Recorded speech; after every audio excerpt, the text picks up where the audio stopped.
आप सिर्फ ढोल बजाकर लोगों को घर खाली करने और उसे ध्वस्त कर देने के लिए नहीं कह सकते। बुलडोजर यूं ही नहीं चलाया जा सकता। आपने जिनके घर ध्वस्त किए हैं उन्हें 25-25 लाख आपको देना होगा। यह किसी राजनेता का बयान न होकर सुप्रीम कोर्ट के फैसले में लिखा हुआ वक्तव्य है जो उत्तर प्रदेश सरकार से मुखातिब है। आपको याद होगा कि उत्तर प्रदेश के मुख्यमंत्री योगी आदित्यनाथ जो मौजूदा दिनों में बटेंगे तो कटेंगे जैसे विवादित, आपत्तिजनक और हिंसक बयानों को लेकर लखनऊ ही नहीं दिल्ली की कुर्सी पर निशाना साधे हुए हैं और पूरे देश को एक खास किस्म की ध्रुवीकरण की राजनीति में झोंक रहे हैं। उसी उत्तर प्रदेश में योगी आदित्यनाथ ने बुलडोजर को न्याय का प्रतीक बना दिया था। जाने कितने सिलसिलेवार घटनाएं आप पाएंगे जिसमें बुलडोजर चला। शुरुआत में उत्तर प्रदेश सरकार ने यह कह के बुलडोजर एक्शन को वैधता प्रदान करने की कोशिश की लोगों की निगाह में कि हम अपराधियों को बख्शेंगे नहीं। जैसे अगर कोई इस चौराहे पर कोई शुहदा किसी बेटी को छेड़ता है तो अगले चौराहे तक जाते जाते उसका राम नाम सत्य है। ये बयान मुख्यमंत्री योगी आदित्यनाथ ने दिया। आपको याद नहीं होगा तो सुनिए ये बयान। वो भाग नहीं पाएगा, एक जगह से सब कुछ वहीं से उसको पता ही नहीं लगेगा, लेकिन अगले चौराहे पर इससे पहले कि कुछ हो तब तक राम नाम सत्य है की बात सामने आ जाएगी। अब उसके बाद देखिए, बीएचयू में कैंपस के भीतर एक छात्रा के साथ गैंग रेप हुआ। 3 आरोपी नामजद हुए, गिरफ्तार हुए। तीनों बीजेपी के आईटी सेल के सदस्य हुए। किसी के घर न बुलडोजर चला और न किसी का कोई भी सत्य असत्य नारा हुआ। यानी पहचान देखकर बुलडोजर चला, पहचान देखकर राम नाम सत्य हो रहा है। और यह बात केवल कहने की नहीं है, आंकड़े बता रहे हैं कि उत्तर प्रदेश में मुख्यमंत्री योगी आदित्यनाथ के तमाम दावों को सिरे से ध्वस्त करते हुए एनसीआरबी के आंकड़े बता रहे हैं कि उत्तर प्रदेश महिलाओं के खिलाफ अत्याचार में सबसे नंबर 1 है। उसी उत्तर प्रदेश में मुख्यमंत्री योगी आदित्यनाथ ने जब गोली मारने को भी वैधता दी तब यह पता चला कि किसी का नाम मंगेश यादव है तो उसका गोली मारकर एनकाउंटर कर दिया गया और किसी का नाम विनीत सिंह निकला तो उसे बाइज्जत गिरफ्तार किया गया। जब इस बात का शोर हुआ तो बाद में उसी जाति के एक व्यक्ति का फिर से एनकाउंटर कर दिया गया जिसके परिवार वाले कहते रहे कि मार देंगे। उसी उत्तर प्रदेश में बुलडोजर को न्याय का प्रतीक बनाने की कोशिश मुख्यमंत्री योगी आदित्यनाथ ने की। इलाहाबाद में एक मकान ध्वस्त कर दिया गया। आरोप साबित अभी नहीं हुआ, आरोप केवल लगा है, मुकदमा कोर्ट में गया है, जांच पड़ताल बाकी है, आरोप साबित होना बाकी है और उत्तर प्रदेश सरकार ने बुलडोजर चलाकर लोगों के घरों को ध्वस्त करना शुरू कर दिया। आम समाज में लोगों ने सवाल पूछने शुरू कर दिए कि फिर न्यायपालिका का मतलब क्या बचा।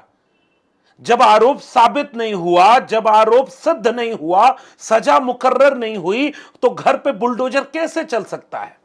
लेकिन वो बुलडोजर किसी मुसलमान के घर चलाया गया तो इसको लेकर के यह साबित हो गया कि बहुसंख्यक हिंदुओं को खुशी मिल गई। लोग बुलडोजर को अपनी चुनावी रैलियों में इस्तेमाल करने लगे। बुलडोजर के नाम पर भोजपुरी के गाने बनने लगे।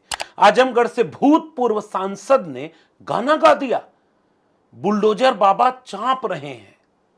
और इससे होता यह है कि धीरे धीरे आम जनता के बीच एक खास किस्म की मनोवैज्ञानिक धारणा को बल मिलता है कि बुलडोजर चल रहा है तो सही ही तो हो रहा है, उनके घरों को तो ध्वस्त ही कर देना चाहिए, वो अपराधी हैं, वो आतंकवादी हैं जिनके ऊपर बुलडोजर चल रहा है।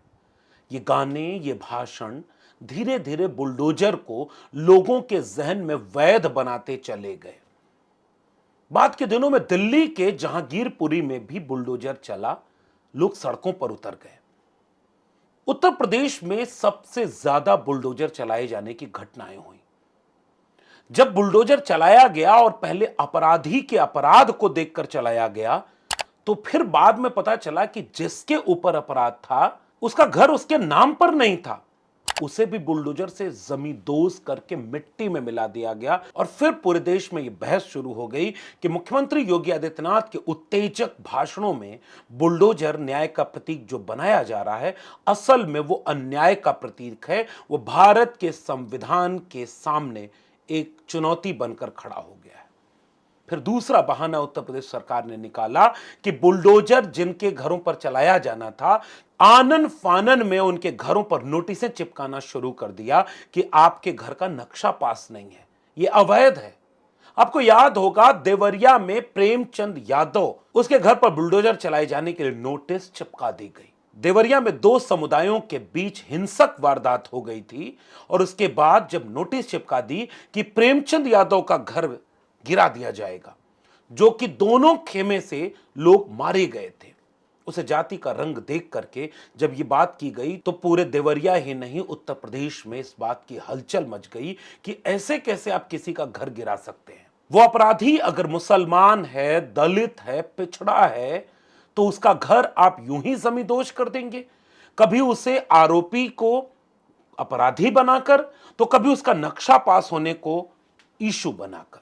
उत्तर प्रदेश के पूर्व मुख्यमंत्री अखिलेश यादव ने सार्वजनिक तौर पर बयान दिया कि राजभवन के सामने जो निर्माण कार्य हो रहा है उसका नक्शा पास है क्या? और क्या मुख्यमंत्री आवास का नक्शा पास है क्या? क्या उत्तर प्रदेश में उन घरों के सारे नक्शे पास हैं जो बाकी लोगों के हैं और जो गिराए नहीं जा रहे? उत्तर प्रदेश सरकार लगातार घिरती गई और आज जिसके हवाले से मैं ये बात कह रहा हूं वो बुरी तरह घिर गई है, क्योंकि सुप्रीम कोर्ट ने इस बार कड़ी फटकार लगाई है उत्तर प्रदेश सरकार को।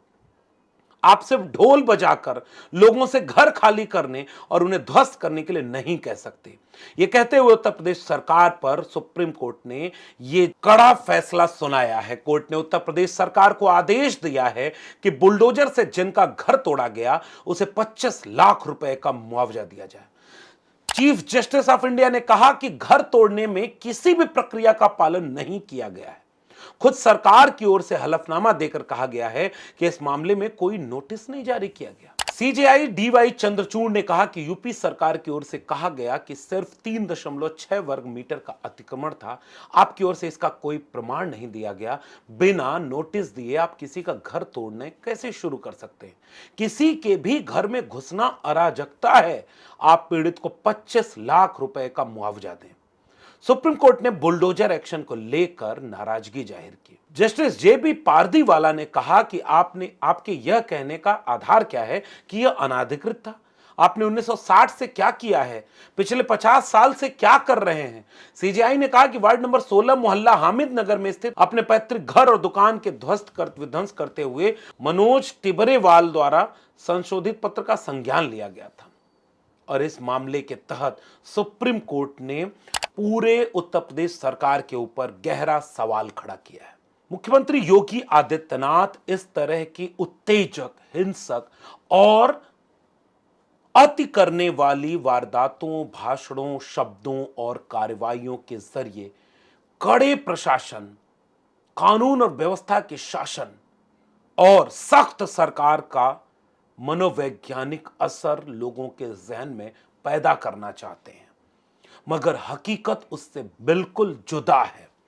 हकीकत यह है कि जाति देखकर, धर्म देखकर बुलडोजर चला, जाति देखकर, धर्म देखकर इनकाउंटर हुआ, जाति देखकर, धर्म देखकर चुनाव से लेकर योजनाओं तक के आरोप उत्तर प्रदेश सरकार पर हर दिन लगते जा रहे हैं।